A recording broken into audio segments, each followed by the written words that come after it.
고린도후서 3장 12절로 18절 말씀입니다. 고린도후서 3장 12절로 18절 말씀,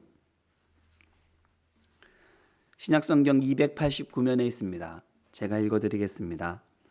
우리가 이 같은 소망이 있으므로 담대히 말하노니 우리는 모세가 이스라엘 자손들에게 장차 없어질 것의 결국을 주목하지 못하게 하려고 수건을 그 얼굴에 쓴 것 같이 아니하노라. 그러나 그들의 마음이 완고하여 오늘까지도 구약을 읽을 때에 그 수건이 벗겨지지 아니하고 있으니 그 수건은 그리스도 안에서 없어질 것이라. 오늘까지 모세의 글을 읽을 때에 수건이 그 마음을 덮었도다. 그러나 언제든지 주께로 돌아가면 그 수건이 벗겨지리라. 주는 영이시니 주의 영이 계신 곳에는 자유가 있느니라. 우리가 다 수건을 벗은 얼굴로 거울을 보는 것 같이 주의 영광을 보매 그와 같은 영상으로 변화하여 영광에서 영광에 이르니 곧 주의 영으로 말미암음이니라. 아멘. 이는 생명의 말씀입니다. 지난 시간에는 새 언약의 일꾼에 대해서 함께 살펴보았습니다. 새 언약의 일꾼이란 내 죄를 대속하시고 구원하신 예수님의 십자가와 사랑과 은혜를 믿어서 내가 예수님께서 내게 해주셨던 것처럼 다른 사람들을 향해서 그들을 구원하기 위해서 예수님께로부터 받은 사랑과 은혜를 그들에게 베풀기로 결단하는 사람이 바로 새 언약의 일꾼입니다. 이 같은 사람의 특징은 지난주와 그 전주에 말씀드렸던 것처럼 말의 순전함에 있습니다. 행동 그 이전에 말에서부터 일절 거짓이나 하나님께서 싫어하시는 원망과 불평이 없는 것입니다. 이렇게 할 수 있는 동력은 또한 앞서 언급한 것처럼 믿음입니다. 십자가 사랑과 은혜를 믿는 것, 곧 하나님께서 천사를 통해서 예수님의 모친 마리아에게 예수님에 대해서 아기가 모든 사람이 하나님께서 그와 함께 계심을 깨닫게 하는 임마누엘이 될 것이라고 말한 것처럼 예수님의 그 십자가를 통해서 하나님의 아버지 되심을 믿는 것입니다. 그러니 생각해 보세요. 이런 믿음이 있는 사람이 어떻겠습니까? 고난 앞에서 누구 때문에 이런 고난이 찾아왔다고 사람을 비난하겠습니까? 또 환경이 왜 이러냐며 조건을 원망하겠습니까?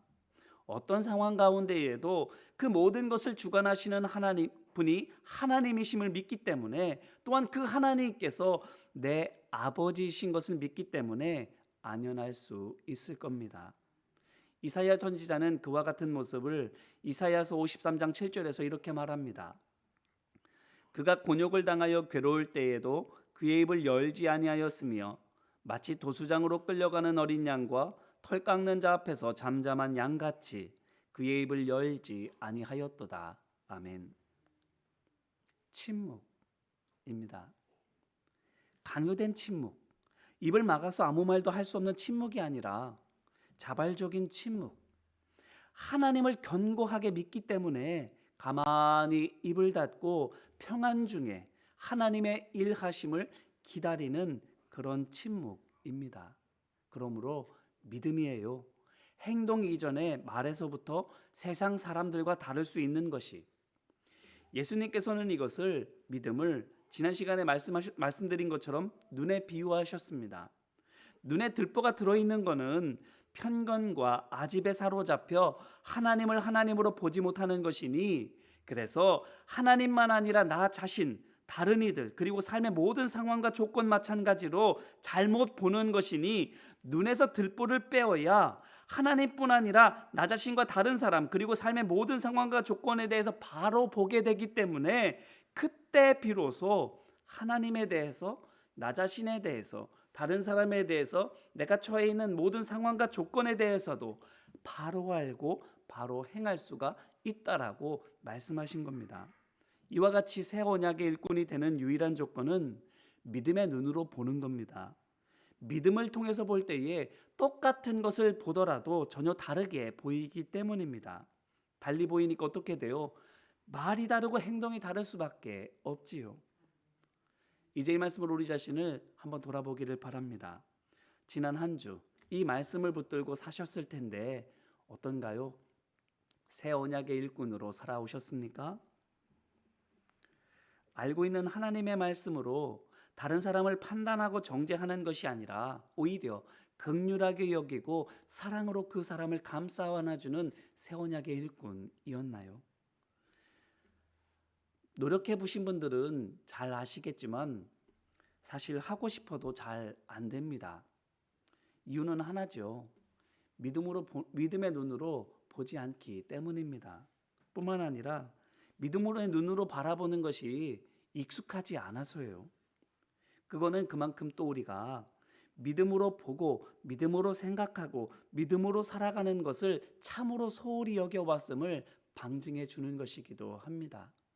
믿음의 눈으로 봐야 되는데 믿음의 눈으로 보는 것이 이렇게 어색할 수가, 그거는 그만큼 우리가 믿음으로 살아가고 있지 못함을 보여주는 것이지요. 믿음의 눈으로 보고 안 보고는, 믿음의 눈이 있고 없고는 말씀드린 것처럼 조금 더 나아지거나 조금 더 못해지는 그런 게 아닙니다. 극과 극이에요. 같은 걸 보더라도 반대로 보여져요. 당연하지요. 하나님께서 아버지로 보이면 어떤가요? 다른 사람들이 형제로 보여요. 세상 사람들은 또 어떻게 보여요? 자기 자신이 내 형제인 것을 모르고 마치 남처럼 대하고 있는 잃어버린 형제로 보이고, 같이 예배드리는 성도들은 그렇게 잃었다가 은혜로 말미암아 다시 찾은, 다시 만나게 된 형제로 보여지게 되는 거예요. 그러니 다시 봐도, 눈 씻고 봐도 반갑고 예뻐 보일 수밖에 없는 거예요. 세상 사람들을 향해서는 긍휼의 눈으로 볼 수밖에 없는 거예요. 그래서 그들로 하여금 어떻게든 내가 형제인 것을 알게 하려고, 어떻게 하신 하나님께서 아버지인 것을 깨닫게 하려고, 그래서 함께 아버지의 집에서 영원 무궁토록 같이 살도록 애쓰게 되는 겁니다. 그런데 하나님께서 아버지로 보이지 않으면, 하나님을 내 아버지로 믿지 않으면 어때요? 다 남으로 보여요. 같은 부모 아래 태어난 내 혈육이라 할지라도, 심지어는 나를 낳아주신 부모라 할지라도 남일 수밖에 없어요. 당연하지요. 내가 아픈 걸 부모가 대신 아파줄 수 없잖아요. 부모님이 편찮으신 걸 내가 대신 아파드릴 수도 없잖아요. 철저히 우리는 남이잖아요. 부모라 할지라도. 그러므로 하나님 밖에서는 모두가 남일 수밖에 없어요. 같이 있어도 어떤 같은 목적을 가지고 움직이는 목적 공동체, 일공동체는 되더라도 절대 가족은 되지 못해요. 쓸모가 있으면 귀하게 여기고 쓸모가 없으면 무시해버리는, 그렇게 돼요. 하나님께서 우리를 가족으로 부르셨습니다. 일하라고 창조하신 것도 아니고, 일하라고 죄에서 건져주신 것도 아니고, 오롯이 같이 계시기 위해서, 가족으로 살아가게 하기 위해서 우리를 창조해 주셨고 만나 주셨고 죄로부터 건져 주신 줄로 믿습니다. 그러므로 우리가 새 언약의 일꾼이 되어야 한다라고 말씀드리는 것은 단순히 내가 일꾼이구나, 이래야 하는구나, 그런 것을 알라는 게 아니에요. 가족 간의 일이 어디 있어요? 사랑하는 사람을 돌보고 섬기는 것이 어떻게 일이 돼요? 제가 미국에 있을 때 제 아내와, 저는 미국에서, 아내는 한국에서 연애를 했습니다. 시차가 정반대예요. 여기가 낮이면 거기는 밤이고 거기가 밤이면 여기가 낮이에요. 그런데 국제전화밖에는 소통할 수 있는 길이 없는데 어떻게 했겠어요? 그 사람이 잠을 자야 할 밤에 제가 전화하겠어요? 제가 편하라고 낮에? 아니에요. 낮에 열심히 공부하고 밤에 도서관에서 늦게 돌아와서 그때 가서 전화하는 거예요. 잠잘 시간 쪼개가면서. 그걸 일로 여겨요? 아니에요. 그렇게 밤을 새고서도 기쁜 게 연애였잖아요. 사랑하는 사람에게는 일이 아니잖아요. 우리가 가족인 것을 깨달으라는 겁니다. 새 언약의 일꾼이 되라고 하는 것은, 바라기는 믿음의 눈을 들어서 하나님을 바라보고 나 자신과 서로와 우리 모든 상황들을 바라봄으로 말미암아 하나님께서 우리를 가족으로 만나게 하셨다는 것을 기억하고 매 순간 사랑으로 섬기는 우리 한 사람 한 사람 되시기를 주님의 이름으로 기원합니다. 자, 그런데 지난 시간에도 말씀드린 것처럼 그걸 막는 게 있지요. 눈에 들어있는 들보. 내가 내 몸의 주인, 내 삶의 주인으로 보게 하는 이 들보, 그게 우리가 서로를 가족으로 보지 못하게 막지요. 그렇다면 그 들보가 어디에서 왔을까요? 바울은 오늘 말씀에서 모세의 얼굴을 덮고 있는 수건을 통해서 말해주고 있습니다. 모세 얼굴을 덮고 있는 그 수건, 그게 뭘까요? 출애굽기 34장 29절로 35절 말씀을 보게 되면 모세가 시내산에 올라가서 하나님께로부터 십계명 돌판을 받아가지고 내려오지요. 그런데 아래서는 어떤 일이 벌어지고 있습니까? 우상 숭배하고 음행하는 일들이 벌어지고 있는 거예요. 그래서 너무나도 화가 나서 그 돌판을 던져서 깨뜨리고 말았어요. 그래서 깨진 돌판을 그대로 갖고 갔나요? 아니죠. 그건 그거고 다시 시내산으로 올라가서 두 번째 돌판을 받아가지고 내려오는 거예요. 두 번째 십계명 돌판을 가지고 내려오는데 그 내려오는 모세 얼굴에서 뭐가 비쳤다고 말합니까?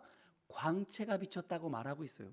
그런데 그것을 백성들이 보기를 너무나도 두려워했다, 그렇게 기록해 놓고 있습니다. 왜냐하면 그 광채는 단순히 얼굴이 밝아서 얼굴이 맑아서 예쁘게 잘 씻어서 그렇게 해서 나오는 빛이 아니라 하나님의 영광, 하나님의 거룩하심, 그것이 묻은 것이기 때문입니다. 그래서 세상에 그 어떤 빛으로도 비출 수 없는 광채가 거기에 나타나게 된 것이지요. 그렇기 때문에 보통 빛이 아니기 때문에 거룩한 빛이기 때문에 하나님의 영광이기 때문에 죄 있는 백성들이 그것을 바라볼 때 두려울 수밖에 없는 거예요. 죽음의 공포를 느낄 수밖에 없는 거예요. 그래서 모세가 어떻게 합니까?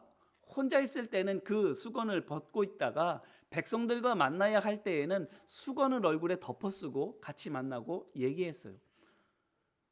그렇게 하지 않으면 백성들이 오지를 않으니까 무서워서 만났다가 하나님을 대면해 보는 것 같다가 두려움 속에 있으니 혹시라도 내가 죽으면 어떡하나, 죄로 말미암아 멸망하면 어떡하나, 그 두려움 때문에 모세를 찾아가지를 않으니 만나려면 얼굴을 덮는 수밖에 없잖아요. 말하자면 백성들을 위해서 모세는 하나님의 영광을 가렸던 거예요. 누군가가 영광을 얻었다고 생각해 봅시다. 어떤 능력을 얻었다고 생각해 봅시다. 감추는 사람 거의 없습니다. 드러내 보이려고 하지. 그런데 모세는 어떻게 하고 있어요? 오히려 감추는 거예요. 내게 하나님의 영광이 있어? 하나님의 그 권위가 있어? 그 앞에 사람들이 막 무릎을 덜덜덜 떨면서 어떻게 할 줄 몰라? 그러면 세속적인 생각을 가지면 어떻게 할 수 있어요? 그 권능을 가지고 사람들의 마음을 좌지우지하려고 할 수 있어요. 그걸 가지고 나를 높이는데 사용할 수 있어요. 그런데 모세는 그렇게 하지 않았어요. 철저히 자기를 낮추고 백성들을 살리는 일에 사용했어요. 그게 뭐예요? 아버지의 마음이라는 거죠. 그런데 오늘 말씀 속에서 바울은 그와 같은 모세의 수건을 하나님의 영광을 가리는 아버지의 마음으로 말하는 것이 아니라 율법에 비유해서 말하고 있습니다. 모세는 백성을 살리려고 얼굴에 수건을 뒤집어 썼어요. 그런데 백성들은 그걸 뭘로 받아들였어요? 그것을 우상시한 거예요. 그것조차도. 모세가 얼굴에 수건을 덮은 것조차도 우상으로 여기고 그렇게 해야만 되는 것처럼 여겼던 거예요. 그리고 모세가 하는 말을 신성시 여겨서 그가 말하는 것, 그게 율법이잖아요. 그것을 있는 그대로 어떻게든 지키려고 애써 왔던 거예요. 그 속에 있는 하나님의 마음은 생각하지도 않고. 오늘 말씀 속에서 바울이 바로 그것에 대해서 지적해주고 있는 겁니다. 모세가 얼굴에 수면을 쓴 것은 그런 의미로 쓴 게 아닌데 유대인들은 그 수건을 벗기지 않고 여전히 모세 율법만 어떻게든 지키려고 애쓰고 있다라고 말하고 있는 거예요. 그것을 오늘 말씀 14절에서 뭐라고 얘기하고 있는가 하면 그들이 마음을 완고하게 해서 오늘까지도 구약을 읽을 때 그 수건이 벗겨지지 아니하고 있다, 이렇게 말하고 있는 거예요. 마음이 완고해서. 아버지의 마음이면 그렇게 하지 않을 텐데 마음이 굳은 마음이 되어버려서 눈에 보이는데 좋아 보이는 것은 우상으로 여기고 어떻게든 그것을 절절절절 따라가려고만 하는 모습을 보여주는 거예요. 하나님이 아닙니다. 하나님 말씀이 아니에요. 모세의 말이에요. 하나님의 마음이 아니에요. 사람의 마음이에요. 아무리 하나님의 것이라 할지라도 사람의 마음으로 그것을 따르려고 하면 이렇게밖에 될 수 없음을 바울이 우리에게 가르쳐주고 있습니다. 어떻게 해야 될까요? 눈 속에 들보가 들었는데 여전히 얼굴에서 수건을 벗기지 않고 있는데 어떻게 해야 될까요? 어떻게 하면 그것을 벗을 수 있을까요? 16절 말씀에서 바울이 이렇게 말합니다. 그러나 언제든지 주께로 돌아가면 그 수건이 벗겨지리라. 아멘. 돌아가야 된다라고 말하고 있어요. 언제 돌아가야 될까요? 때 맞춰서? 정해진 시간에? 아니에요. 오늘 친절하게도 말하고 있는데 언제라도 아버지 하나님께로 돌아가면 수건이 벗겨집니다. 이 벗겨진다는 말, 이 수동태잖아요. 스스로 벗겨지는 게 아니라 누군가가 벗겨줘야만 벗겨지는 거잖아요. 누가 벗는 걸까요? 내가 벗는 걸까요? 내가 벗기는 걸까요? 아니에요. 완악해서 그것을 벗기려고도 하지 않았던 사람들이에요. 하물며 안들 벗기려고 한들 벗겨지겠어요? 사람의 힘으로? 안 되지요. 우리 스스로 다 느끼잖아요. 우리가 정말 하나님의 말씀대로 살고 싶어도 정말 1.1mm도 한 가지라도 빠짐없이 하나님의 말씀대로 지키며 살아가고 싶어도 우리의 마음은, 우리의 생각은, 우리의 감정은, 우리의 삶은 그렇지 못하다는 것 너무나도 절실하게 깨닫잖아요. 하려고 하면 할수록, 하나님 앞에 진지하면 진지할수록 정말 그럴 수밖에 안 된다는 것을 절감할 수밖에 없잖아요. 마찬가지예요. 우리 힘으로는 할 수가 없는 거예요. 하나님께서 벗겨주셔야 되는 거예요. 그런데 어떻게 하면? 하나님께로 돌아가면 하나님께서 벗겨주신다라는 거예요. 이거는 이런 것 같아요. 결혼식을 한번 생각해 보시면 좋겠어요.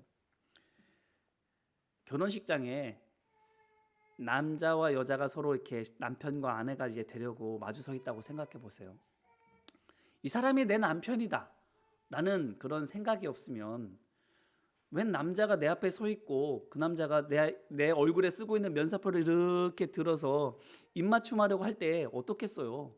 이게 내 남편이라는 생각이 없으면 도망가야죠.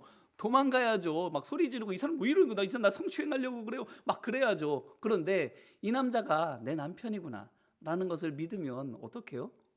면사포를 살포시 거둘 때 설레잖아요. 그리고 입맞춤할 때 기쁘잖아요. 내어 맡기게 되잖아요. 똑같은 거예요. 하나님 안에 있을 때 하나님이 주시는 그 평안이 우리를 무장해제 시키시는 거예요. 그래서는 그전에는 벗기려고 하지 않았던, 아니 벗기려고 들면은 어떻게든 벗기지 못하도록 막고 있었던 그 수건을 주님 벗기세요. 나는 주님의 신부입니다. 주님 나와 함께 해주세요. 고백하며 주님이 벗기시도록 맡겨드리게 되는 거예요. 그래서 비로소 17절에 있는 것처럼 자유롭게 됨을 바울은 말해주고 있습니다. 수건이 앞을 가리고 있을 땐 당연하죠. 자유롭지 못하죠. 앞이 안 보이는 걸요. 봐도 설령 이렇게 보인다 할지라도 빛만 어떻게 보이고 형체만 대강대강 보일 뿐 제대로 보이지 않잖아요. 그게 뭐예요? 알기는 알아도 제대로 알지 못해서 선무당이 사람 잡는다고 잘못된 거 가르쳐 주는 거지 않습니까?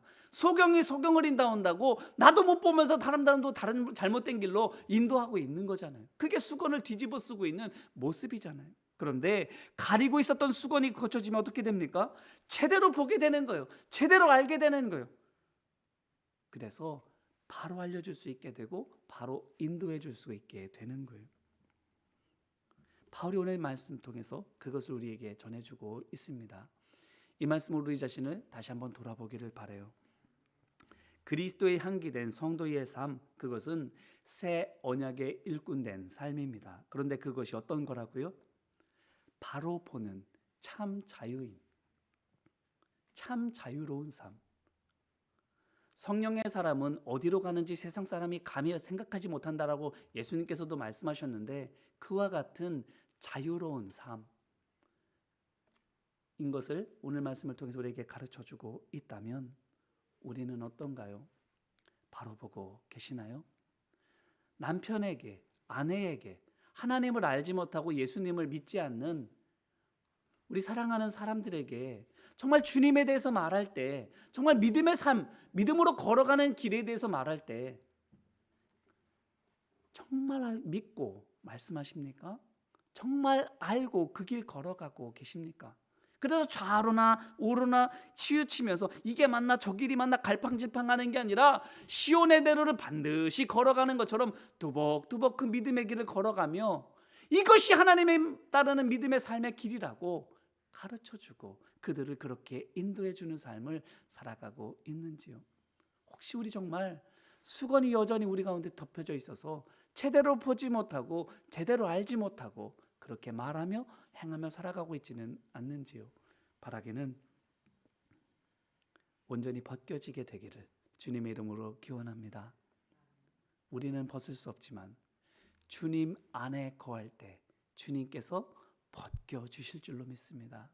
매 순간 하나님 안에 거하기를, 말씀 안에 거하기를 사모하는 우리 한 사람 한 사람 되기를 소망하고 축복합니다. 그래서 주님 주시는 그 평강과 능력과 자유로 말미암아 하나님이 주시는 그 믿음의 길을 은혜로 걸어가는, 또한 다른 사람들을 생명의 길로 이끌어 같이 가족되어 하나님 앞에 영광 올려드릴 수 있는 우리 모두가 되시기를 주님의 이름으로 축원합니다. 같이 기도할게요. 은혜와 사랑 많으신 아버지 하나님, 주의 영이 계신 곳에는 자유함이 있노라고 바울이 우리에게 말해주고 있습니다. 그 자유함을 얻으려면 하나님 안에 있으라고, 아버지께 나아오라고 바울이 또한 권면하고 있습니다. 아버지 안에 늘 거하기를 사모하는 우리 되기를 원합니다. 말씀이 늘 우리에게 기준 되어지기를 원합니다. 그래서 하나님 안에서, 말씀의 길 안에서 바로 알고 바로 보고 바로 걸어갈 수 있는, 또한 바로 인도할 수 있는 우리 모두가 되게 하여 주셔서 우리가 하나님 안에서 자유와 평강과 은혜를 누릴 뿐만 아니라 우리로 말미암아 주님이 아버지이신 것을 알지 못하고 여전히 세상의 두려움 가운데에서 덜덜 떨고 있는, 어디로 갈지 알지 못하서 여기저기 방황하고 있는 잃어버린 우리의 형제들을, 우리를 바라보며 저기가 안전하다고, 저기가 행복하다고, 정말 저기는 가서 거하고 싶은 집이라고 그렇게 고백하며 주님 앞에 나아올 수 있게 되는 안내문이 되고 향기가 되어질 수 있도록 주님 도와 주옵소서. 우리를 통해서 아버지께서 가족을 회복시키시는 이 구원의 사역이 아름다운 열매로 맺혀질 수 있도록 인도하여 주옵시고, 거기에 우리가 귀하게 쓰임받는 주의 자녀들 될 수 있도록 함께하여 주옵소서. 도우시고 인도하심을 믿고 간절히 바라며 예수님 이름으로 기도합니다. 아멘.